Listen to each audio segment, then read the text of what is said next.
ये बात उन दिनों की है जब बुद्धा मरवन में अपना समय व्यतीत कर रहे थे। इस समय तक बुद्ध की प्रसिद्धि दूर दूर तक फैल चुकी थी। बहुत दूर दूर से लोग अपनी चिंताओं और परेशानियों का समाधान हेतु बुद्ध के पास आते थे। ऐसे ही एक दिन जब बुद्धा मरवन में अपने शिष्यों को प्रवचन दे रहे थे, तभी एक अधेड़ उम्र का व्यक्ति अपने नौजवान पुत्र को अपने साथ लिए बुद्ध की तरफ चला आ रहा था। जब यह प्रवचन स्थल के पास पहुंच गए तो बुद्ध ने एक नजर उन पर डाली और इशारे से बैठने के लिए कहा। जब प्रवचन समाप्त हो गए और सभी लोग वहां से चले गए तो बुद्ध ने उस व्यक्ति को अपने पास बुलाया और बैठने के लिए कहा।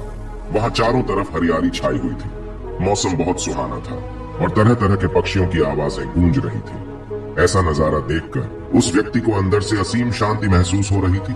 इसके बाद बुद्ध ने उस व्यक्ति से आने का कारण पूछा तो इस पर व्यक्ति ने कहा, तथागत, मैं 2 दिन की लंबी यात्रा करके अपने पुत्र को आपसे मिलवाने लाया हूँ। ये मेरा इकलौता पुत्र है और ये हर समय थका थका रहता है। ऐसा लगता है जैसे इसके अंदर कोई जान ही ना हो। इसका स्वभाव भी काफी चिड़चिड़ा सा हो गया है। अगर हम इससे कुछ भी कहते हैं तो यह हमारी छोटी छोटी बातों पर गुस्सा हो जाता है। इसके देखने की क्षमता भी उम्र से पहले ही कमजोर हो गई है और इसके बाल भी सफेद पड़ने लगे हैं। इतनी कम उम्र में इतनी बड़ी उम्र का लगना, मुझे तो कुछ समझ नहीं आ रहा है। तथागत, मैं अपने पुत्र के स्वास्थ्य को लेकर बहुत चिंतित हूँ। जब मैं अपने पुत्र को वेद जी के पास लेकर गया तो उन्होंने कुछ औषधि दी और कहा, अपने पुत्र को तनाव कम लेने के लिए कहो। वो अपने दिमाग में बहुत अधिक तनाव लेता है, इसलिए उसकी ऐसी हालत हो गई है। लेकिन मैंने उसको बहुत समझाने के बाद भी तनाव का मतलब समझ नहीं आया। मुझे नहीं पता कि तनाव होता क्या है, यह किन कारणों से आता है और उसे कैसे अपने पुत्र के दिमाग से निकालूं। लेकिन मुझे सबसे पहले तो ये समझना है कि तनाव होता क्या है। इसीलिए तथागत मैं आपके पास आया हूँ। कृपया आप मेरी समस्या का समाधान कीजिए। यह सुन बुद्ध उसके पुत्र को बड़े ध्यान से देखते हैं। उसके चेहरे को देखते हैं, उसकी आंखों को देखते हैं और फिर उसके हाथों की नब्ज को भी देखते हैं। ये सारी विधि करने के पश्चात बुद्ध उस व्यक्ति से कहते हैं कि तनाव लेना तो कोई नहीं चाहता, लेकिन फिर भी यह तनाव लोगों के दिमाग को दीमक की तरह पकड़ लेता है और व्यक्ति जान भी नहीं पाता है कि वह तनाव में जी रहा है। लेकिन अगर व्यक्ति तनाव के कारणों को अच्छे से समझ लेता है और तनाव के बारे में कोई ऐसा पैमाना बना लेता है जिससे वह जान सके कि वह कितने तनाव में है, तो वह इस समस्या का समाधान भी खोज सकता है। सबसे पहले तो तुम ये समझो कि तनाव होता क्या है।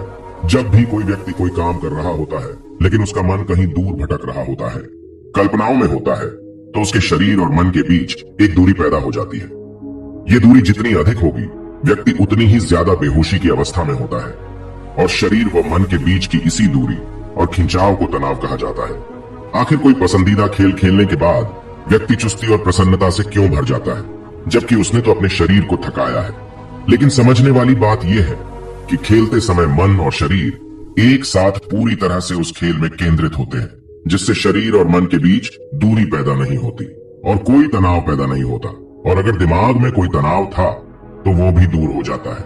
लेकिन इसके विपरीत, जब हम कोई ऐसा काम करते हैं जो हमें पसंद नहीं है, तो हमारा शरीर तो उस काम को कर रहा होता है, लेकिन हमारा मन कहीं दूर कल्पनाओं में भटक रहा होता है, जिससे शरीर और मन के बीच एक दूरी पैदा हो गई और तनाव ने जन्म ले लिया।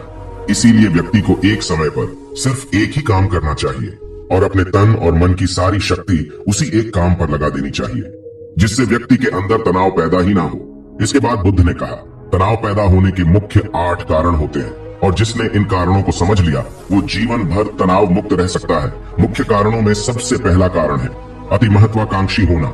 महत्वाकांक्षी होना अच्छी बात है, लेकिन क्या कभी आपने इस बात पर ध्यान दिया है कि इंसान के लक्ष्य कभी पूरे ही नहीं होते हैं। उसका एक लक्ष्य पूरा हुआ नहीं कि वह दूसरे की तरफ भागने लगता है, दूसरा पूरा हुआ तो तीसरे की तरफ, और इस तरीके से वो अपने लक्ष्यों को पाने के लिए जिंदगी भर गोल गोल घूमता रहता है। इसीलिए जो व्यक्ति अति महत्वाकांक्षी होता है, जिसने बड़े बड़े लक्ष्य बनाए होते हैं, वह वर्तमान में कभी रह नहीं पाता है। उसका मन सदैव भविष्य की योजनाएं बनाने में ही व्यस्त रहता है। उसका शरीर तो वर्तमान में रहता है, लेकिन मन भविष्य में ही रहता है, जिससे मन और शरीर के बीच दूरी पैदा हो जाती है और वह तनाव भरी जिंदगी जीने लगता है। बुद्ध के मुंह से यह बात सुन उस लड़के ने कहा, है बुद्ध, तो फिर इसका मतलब है कि हमें लक्ष्य नहीं बनाना चाहिए, क्योंकि लक्ष्य बनाना भी तो महत्वाकांक्षा ही है। इस पर बुद्ध ने कहा, जीवन में लक्ष्य बनाना कोई गलत बात नहीं है, लेकिन समस्या तब उत्पन्न होती है जब वो अपना पूरा ध्यान उस लक्ष्य से मिलने वाले परिणाम पर ही लगा देते हैं और उसके परिणाम की चिंता करते रहते हैं। व्यक्ति को वर्तमान में जीना आना चाहिए। आप लक्ष्य बनाइए और उस लक्ष्य की प्राप्ति के लिए कड़ी मेहनत करिए, लेकिन साथ ही साथ आपको इस बात का भी ज्ञान होना चाहिए कि आप अभी वर्तमान में जी रहे हैं और वर्तमान ही सत्य है। बुद्ध ने आगे कहा, तनाव का दूसरा सबसे बड़ा कारण है ईर्ष्या करना है। जब व्यक्ति ईर्ष्या और जलन से भर जाता है तो उसका मन अंदर से सड़ने लगता है। ईर्ष्या एक आंतरिक घाव है। आंतरिक घाव यानी मन का घाव। व्यक्ति के शरीर का घाव तो भर सकता है, लेकिन मन का घाव कभी नहीं भर सकता। इसीलिए व्यक्ति को दूसरे की खुशी और तरक्की से कभी ईर्ष्या नहीं करनी चाहिए, क्योंकि ईर्ष्या तनाव का कारण है। इसके बाद बुद्ध ने तनाव का तीसरा कारण बताते हुए कहा कि आरुषिपूर्ण काम न करना, इससे भी मन में तनाव पैदा होता है। जो काम करना हमें पसंद ही नहीं है, जिस काम में हमारी रुचि ही नहीं है, उस काम में हमारा मन लग ही नहीं पाएगा। हमारा शरीर तो वहीं बैठा रहेगा, लेकिन हमारा मन कल्पनाओं की उड़ान भरेगा, जिससे शरीर और मन के बीच दूरी पैदा हो जाती है और व्यक्ति तनावग्रस्त हो जाता है। इसीलिए इंसान को हमेशा अपनी रुचि के अनुसार ही कार्य करना चाहिए। अगर व्यक्ति ने यह पता कर लिया कि उसे कौन सा काम करना पसंद है और वो उसी काम को अपने जीवन का लक्ष्य बना लेता है, तो फिर वो काम उसके लिए काम नहीं बल्कि एक खेल बन जाता है। फिर बुद्ध ने कहा, तनाव का चौथा कारण होता है किसी दूसरे से अच्छा रखना। बुद्ध ने उस व्यक्ति की ओर इशारा करते हुए कहा, एक पिता होने के नाते तुम्हारी अपने पुत्र से बहुत सी अपेक्षाएं होगी कि तुम्हारा पुत्र एक बहुत ही कामयाब इंसान बने, तुम्हारा नाम रोशन करे, जैसा तुम चाहते हो उस तरह का जीवन जिए, तुम्हारी हर बात माने। लेकिन क्या आज तक कभी किसी की सारी अपेक्षाएं पूरी हुई है? जब भी कोई व्यक्ति किसी दूसरे से कोई अपेक्षा रखने लगता है तो वो अनजाने में अपने लिए तनाव पैदा करने लगता है। जरा सोचो कि अगर तुम्हारा बेटा तुम्हारे अनुसार काम नहीं कर रहा है और वो नहीं बन पा रहा है जो तुम उसे बनाना चाहते हो, तो निश्चित रूप से तुम्हारे दिमाग को तनाव तुम्हें पकड़ लेगा। तुम तनाव से भरा जीवन जीना शुरू कर दोगे और इस तनाव के बस में आकर तुम ऐसा व्यवहार करोगे, ऐसी बातें करोगे कि तुम्हारा अपने पुत्र के साथ संबंध और भी खराब होता चला जाएगा। इसीलिए व्यक्ति को जितना हो सके उतनी कम अपेक्षाएं दूसरों से रखनी चाहिए, और अगर पूरी तरह से तनाव मुक्त रहना है तो दूसरों से अपेक्षा रखना ही बंद कर दो। इसके बाद बुद्ध ने कहा कि शारीरिक कष्ट भी इंसान के तनाव का एक कारण होता है। जब व्यक्ति किसी शारीरिक पीड़ा से गुजर रहा होता है तो उसका पूरा ध्यान अपने उस शारीरिक दर्द पर होता है और वो पूरे दिन बस उसी के बारे में सोचता रहता है, जिससे उसका मन दुख के विचारों से भर जाता है और ऐसी स्थिति में व्यक्ति तनावग्रस्त रहने लगता है। यह सुन उस व्यक्ति ने कहा कि हे बुद्ध, शारीरिक दुख तो किसी भी व्यक्ति को हो सकता है, तो फिर क्या हुआ? व्यक्ति जीवन भर तनाव में ही जिएगा? इसका जवाब देते हुए बुद्ध ने कहा कि इंसान को यह बात समझनी चाहिए कि हमारा जीवन दुखों का आधार है। जैसे जैसे हमारा जीवन आगे बढ़ता है, इसमें दुख आते हैं, बीमारियां आती है और फिर अंत में मृत्यु भी आती है। तो बीमारियां इंसान के जीवन का अभिन्न अंग है, कोई इनसे बच नहीं सकता। बस किसी किसी के जीवन में ये समय से पहले आ जाती है तो किसी के बाद में आती है। जब इंसान का मन इस बात को अच्छे से समझ लेगा तो फिर वह अपनी बीमारी के बारे में सोच सोच कर ज्यादा तनाव नहीं लेगा, क्योंकि यह हमारे जीवन का अभिन्न हिस्सा है और इसके लिए व्यक्ति को शारीरिक रूप से भी अभ्यास करते रहना चाहिए। अपने जीवन में व्यायाम और स्वस्थ जीवन शैली को भी जगह देनी चाहिए ताकि उसका शरीर लंबे समय तक निरोगी रहकर सही से काम कर सके। तनाव का अगला कारण होता है अपनी योजनाओं को समझने के लिए समय न देना। कुछ लोगों के दिमाग में कोई विचार आया ही नहीं कि वो बिना सोचे समझे उस पर काम करना शुरू कर देते हैं, और जब उस काम में उन्हें असफलता मिलती है तो वह तनाव से भर जाते हैं, क्योंकि उन्होंने उस काम को शुरू करने से पहले उसके बारे में पूरी जानकारी इकट्ठा नहीं की थी। इंसान को कोई भी काम शुरू करने से पहले उसके अच्छे और बुरे परिणामों के बारे में ठीक से सोच विचार कर लेना चाहिए। इंसान को इस बारे में भी सोच लेना चाहिए कि अगर ये योजना सफल नहीं हुई तो फिर इसके बाद मैं क्या करूंगा। इसलिए व्यक्ति को अपनी योजनाओं को ठीक से समझने के लिए पूरा समय देना चाहिए ताकि बाद में उस योजना की वजह से तनाव पैदा ना हो। तनाव का सातवां सबसे बड़ा कारण है टाल मटोल करना, आज के काम को कल पर टालना। आप लोगों ने ये कहावत तो सुनी होगी कि आलस्य इंसान के शरीर का सबसे बड़ा शत्रु है। इंसान आलस्य की वजह से आज के काम को कल के लिए टाल देता है और फिर काम को टालना उसकी आदत बन जाती है। काम को कल पर टालने वाले व्यक्ति का काम कभी भी समय पर पूरा नहीं हो पाता है, और अगर किसी तरह से पूरा हो भी जाता है तो वह उतना अच्छा नहीं हो पाता है जितना अच्छा उसे किया जा सकता था, और फिर यह बात व्यक्ति के अंदर तनाव पैदा करती है।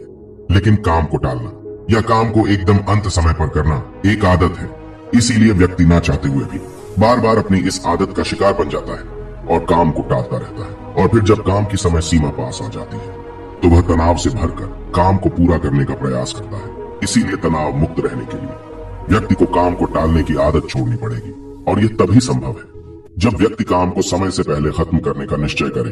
सबसे आखिरी और सबसे प्रमुख कारण जो तनाव का होता है वो है ज्यादा सोचना। लगातार सोचते रहना भी एक बीमारी है, और यह उस व्यक्ति में सबसे ज्यादा पाई जाती है जो सिर्फ कल्पनाएं करता है, जो अतीत की घटनाओं और भविष्य की बातों के बारे में सोचता रहता है, जो बेवजह के अनुमान लगाता रहता है। इसीलिए व्यक्ति को ज्यादा सोचने की आदत पर लगाम लगाना चाहिए।